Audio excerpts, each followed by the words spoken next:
Ang nagudyok talaga sa amin dito, kung bakit kami nandito ngayon, even though sa mga nangyayari kahapon dito sa bulwagang ito,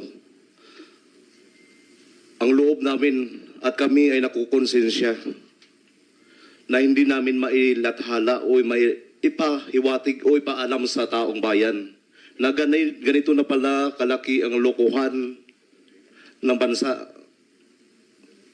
Dati kaming sundalo, ayaw naming maghirap ang kinabukasan ng mga anak at mga apo namin.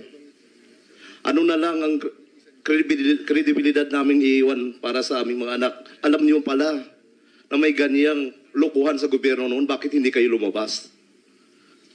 At isasama namin sa libingan namin itong pangyayaring ito, Your Honor. Kasi sobra na rin kasi. 18 point something trillion ang utang ng Pilipinas, paano ang bayan, paano ang kinabukasan natin. Itong kasamaan ko nandito, nagdesisyon kami kahapon na kahit anumang mangyari, na kahit saan man tayo pupulutin, kulungan o anumang paggagamit ng gobyerno laban sa atin, itutuloy natin to, laban natin to para sa bansa at para sa kaiunlad ng bansang Pilipinas. Maraming salamat po. Meron po kayong